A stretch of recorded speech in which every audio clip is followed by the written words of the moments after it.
Let me take this moment to wholeheartedly congratulate each and every one of you today.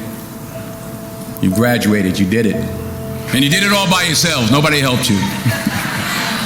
No, that's not true. That's what I thought when I was young. I starting to really make it as an actor. I came in, I talked to my mother. I said, Ma, did you think that this was going to happen? I'd be so big and I'll be able to take care of everybody and I can do this and I can do that and I can. She said, boy, stop it right there, stop it right there, stop it right there. He said, if you only knew how many people that have been praying for you, how many prayer groups she put together, how many prayer cloths she gave me, how many times she splashed me with holy water. She said, oh, you did it by yourself? I tell you what you can do by yourself. You can go outside, get a mop and a bucket and wash them windows. You can do that by yourself. Number one,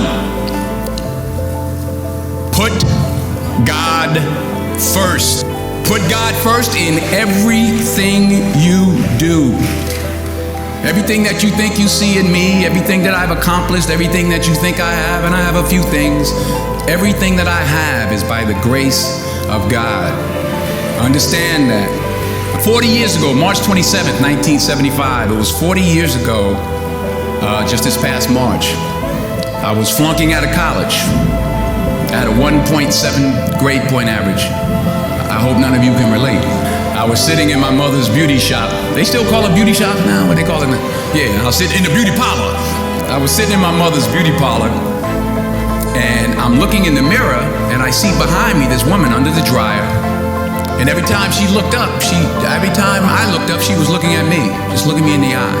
And I didn't know who she was, and I said, she said, somebody give me a pen, give me a pencil, I have a prophecy. March 27, 1975, she said, boy, you are gonna travel the world and speak to millions of people. Now mind you, I flunked out of college. I'm thinking about joining the army. I didn't know what I was gonna do, and she's telling me I'm gonna travel the world and speak to millions of people. Well, I have traveled the world, and I have spoke to millions of people. But that's not the most important thing, the success that I had. The most important thing is that what she taught me and what she told me that day has stayed with me since.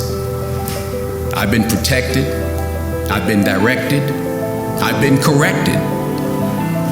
I've kept God in my life and has kept me humble. I didn't always stick with him, but he always stuck with me.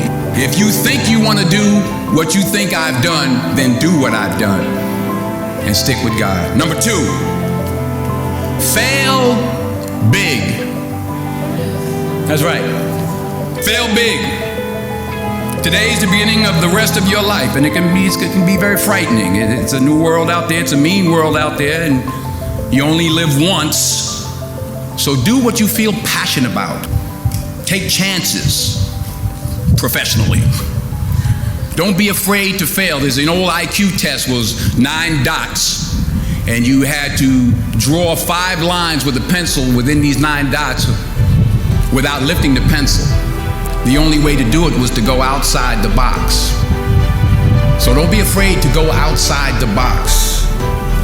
Don't be afraid to think outside the box. Don't be afraid to fail big, to dream big. But remember, dreams without goals are just dreams, and they ultimately fuel disappointment. So have dreams, but have goals. Life goals, yearly goals, monthly goals, daily goals. I try to give myself a goal every day. Have goals. And understand that to achieve these goals, you must apply discipline and consistency. In order to achieve your goals, you must apply discipline, which you have already done, and consistency every day, not just on Tuesday and this a few days. You have to work at it every day. You have to plan every day. You've heard the saying, we don't plan to fail, we fail to plan. Hard work works.